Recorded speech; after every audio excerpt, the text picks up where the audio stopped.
Olá, é com grande satisfação que apresentamos mais esse vídeo da série A Judicialização da Violência de Gênero em Debate, um projeto realizado pelo Laboratório de Estudos das Violências, LEVES, da Universidade Federal de Santa Catarina, com o apoio do CNPq. Participam do projeto equipes da Universidade Federal de Santa Catarina, a Universidade Federal de Juiz de Fora, a Universidade Federal do Rio Grande do Norte, a Unipampa e Uniplac. Você encontrará no nosso Instagram e no YouTube os demais vídeos dessa série.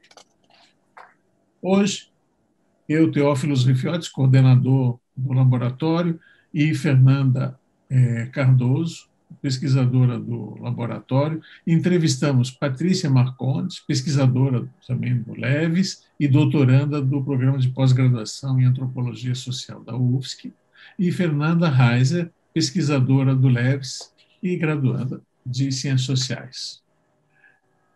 Queria perguntar para vocês, a partir da pesquisa que vocês realizaram sobre a Patrulha Maria da Penha, em Santa Catarina, que foi criada para produzir uma maior segurança para as mulheres vítimas de violência de gênero, no sentido mesmo de garantir o cumprimento, sobretudo das medidas protetivas de urgência.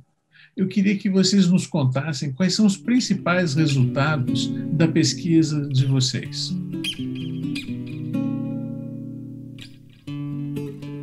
Bom, Teófilos, um primeiro ponto a ser ressaltado é que a Patrulha Maria da Penha foi instituída em Florianópolis em 2017 como parte da Rede Catarina de Proteção à Mulher, criada pela Polícia Militar de Santa Catarina.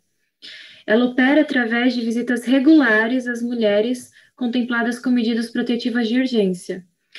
A patrulha conta com diretrizes bem definidas que regulamentam sua ação, mas é somente através da atuação de cada um desses policiais que as normativas, as regras institucionais e a organização do trabalho policial ganham corpo, dando vida às políticas de enfrentamento à violência de gênero. Foi esse aspecto da prática cotidiana desses agentes, com suas economias e subjetividades morais, que a nossa pesquisa buscou captar, acompanhando o trabalho de 2 batalhões da Polícia Militar entre abril e setembro de 2019. Dito isso, a gente pode destacar 5 resultados importantes. O primeiro deles é que, como as visitas são realizadas de forma sistemática, por algumas semanas e até meses, cria-se muitas vezes uma certa proximidade entre as mulheres atendidas e as policiais. Com isso, configura-se um espaço que vai além da fiscalização das medidas de proteção, abrindo-se para uma escuta das mulheres sobre como vivenciam a atuação da rede sociojudiciária e possíveis entraves no processo de judicialização. A rede sociojudiciária aqui seria o Ministério Público, a Delegacia e o Juizado de Violência Doméstica. Então, em outras palavras, em paralelo ao monitoramento das medidas de proteção, a patrulha possibilita uma ampliação do fluxo de informações entre as policiais, entre as vítimas e o sistema de justiça, sobretudo em parceria com o Ministério Público. Sendo que, quando necessário, as policiais elas podem sugerir uma intervenção mais direta dos agentes responsáveis. A gente cita como exemplo aqui a mediação de uma das policiais que a gente acompanhou em garantir a proteção da vítima quando o autor de violência permanecia solto após 3 tentativas de feminicídio. Ela interveio junto ao Ministério Público para que o Juizado de Violência Doméstica pudesse tomar medidas mais enérgicas nesse caso. Por isso, cabe destacar que cada policial maneja essa prerrogativa de formas distintas, orientados pelas suas economias e subjetividades morais implicadas no trabalho. Nesse sentido, a gente pode dizer que os agentes das políticas públicas, eles não são apenas executores, mas também são reinventores de tal política. Um segundo ponto que a gente pode observar durante a pesquisa é que as policiais da patrulha colaboram também para a construção de vitimidades, no sentido aqui que é dado pelo autor Yannick Bart. Para ele, tornar-se vítima é um processo simultaneamente coletivo e reflexivo, né?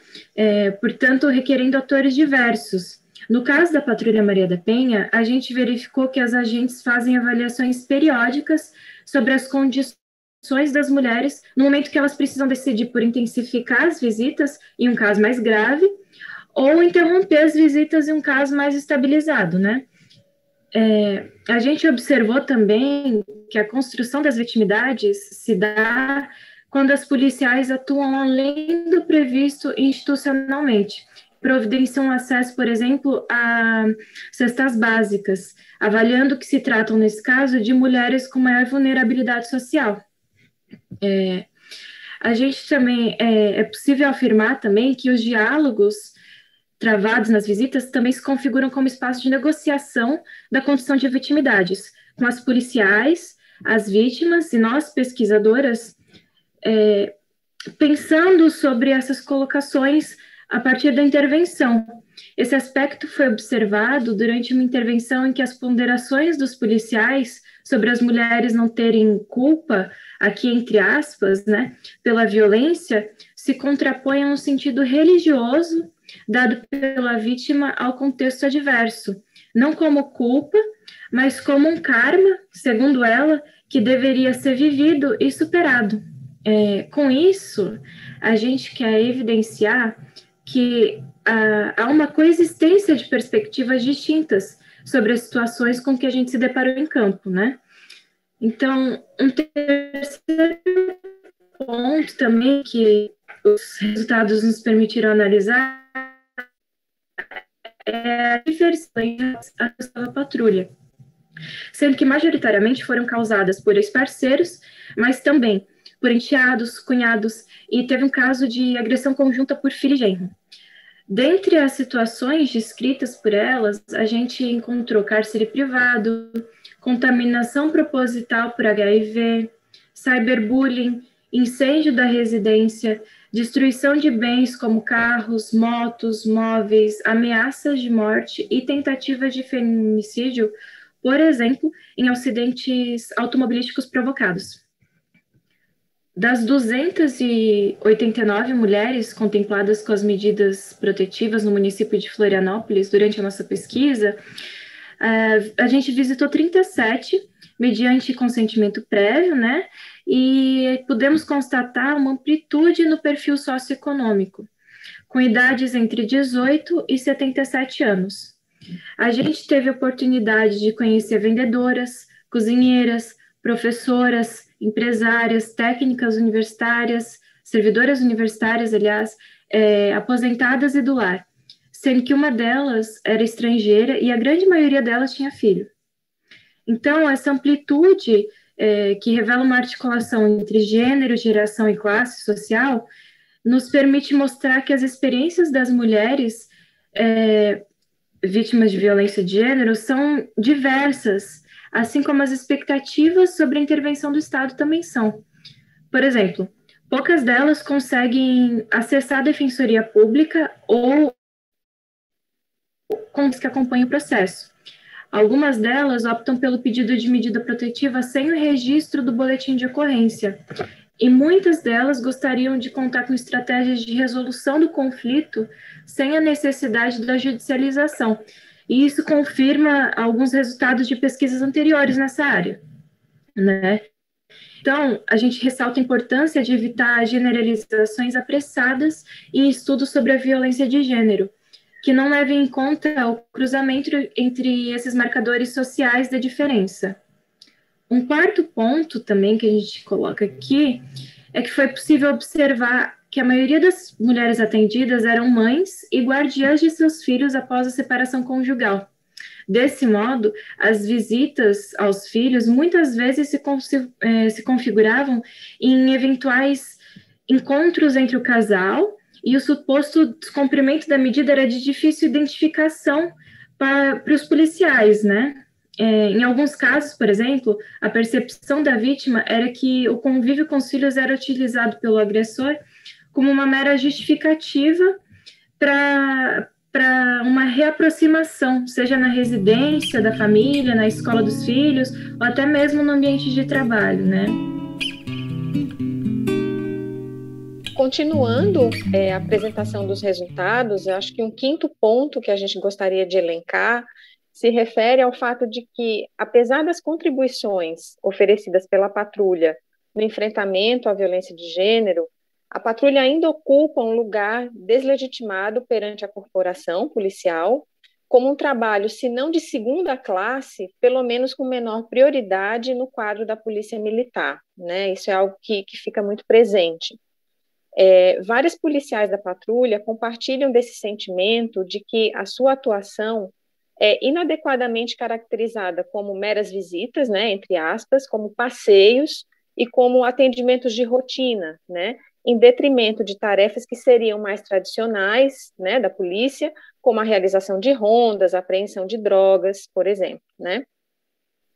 Elas alegam também que não são reconhecidas pela alta carga emocional e de estresse que o trabalho com a violência de gênero envolve, condensando segundo elas mesmas, as funções de advogada, de psicóloga, de conselheira amorosa e até de bicho-papão, né?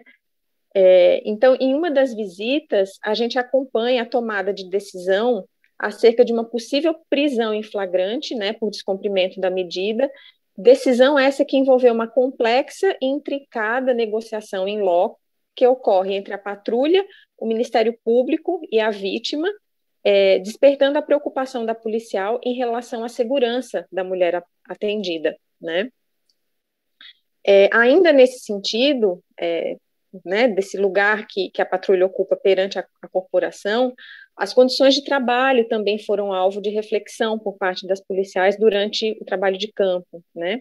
Sendo citada a existência de horas extras, a não reposição de colegas que eram afastados, por exemplo, por licença médica, e a consequente sobrecarga do trabalho quando elas assumem as tarefas administrativas envolvidas na patrulha. Por exemplo, o agendamento das visitas, os registros no sistema informatizado da patrulha, da Rede Catarina, a comunicação com o Ministério Público, o monitoramento das mensagens e das denúncias via WhatsApp, dentre outras. Então, todas essas funções administrativas também ficam a cargo das policiais, além, né, somado ao trabalho das visitas, né?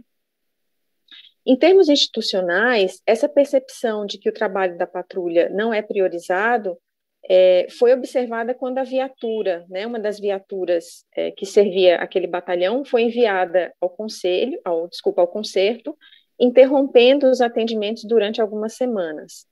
Também presenciamos a preocupação das policiais titulares com o acompanhamento das mulheres em períodos de férias e licença médica, já que não tinham certeza sobre a alocação de policiais substitutos para cobri-las, podendo mais uma vez ser o trabalho interrompido, né? Não só quando a viatura foi para o concerto e não foi reposta e substituída, mas também em períodos de férias em que elas estavam fora do serviço, né?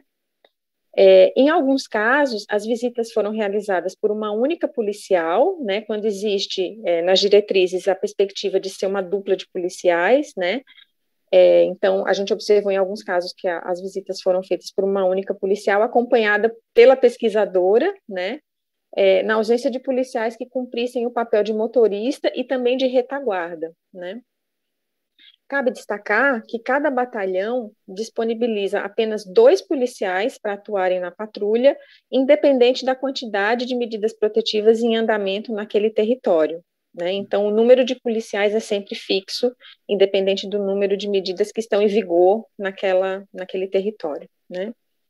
Então, eu acho que, olhando esses resultados citados até aqui, né, que a gente traz para a discussão, acho que a gente poderia dizer que a intervenção da Patrulha Maria da Penha, ela não se dá apenas na fiscalização do cumprimento da medida, né, mas ela atua na mediação da vítima em relação à rede sociojudiciária e também colabora na construção das vitimidades através dessa interação recorrente e sistemática com as mulheres atendidas.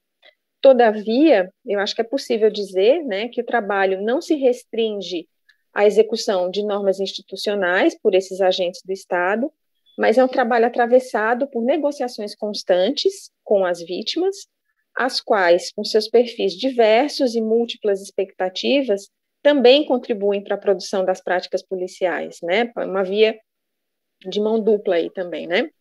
Essa pesquisa, portanto, a gente pode dizer que é uma tentativa de explicitar como as policiais se movem, né, dentro de uma espécie de margem de manobra, né, nessa sua atuação cotidiana da polícia.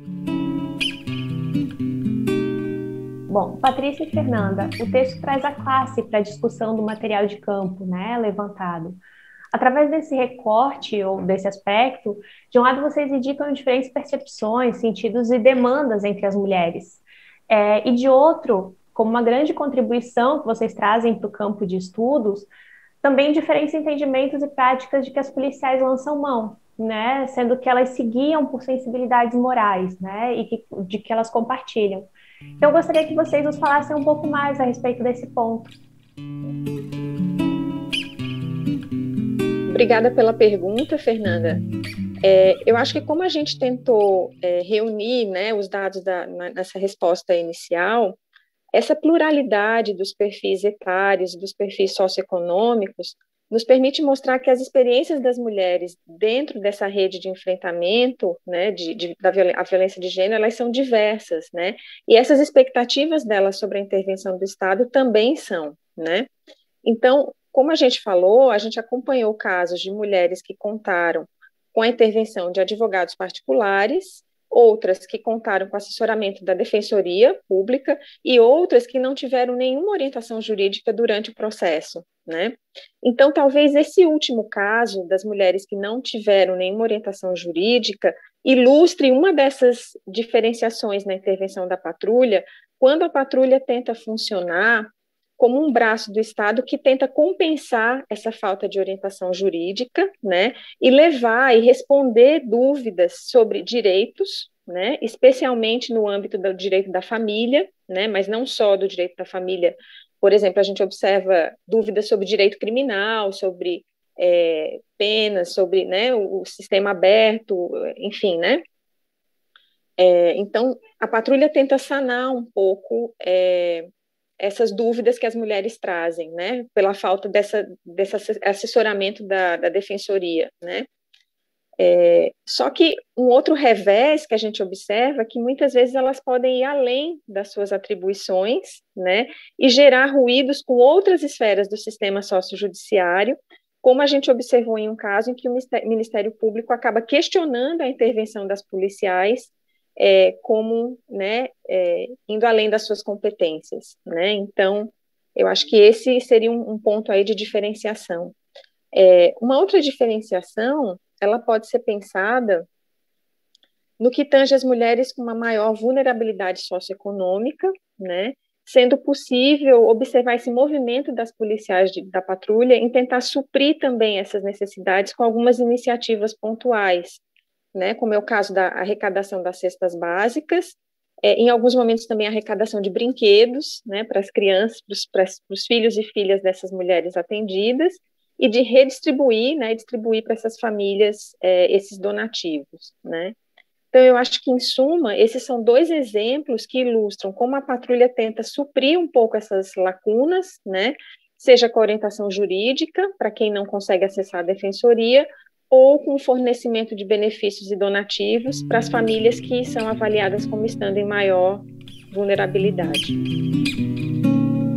Nós agradecemos as nossas entrevistadas, particularmente pelo esforço de trabalho de campo, de resgate das práticas policiais no seu cotidiano, que eu acho que iluminam muito de como as políticas públicas acabam sendo feitas e quais são os limites e as possibilidades mesmo que as práticas apontam para o trabalho, que às vezes superam até as expectativas, não é, da própria política.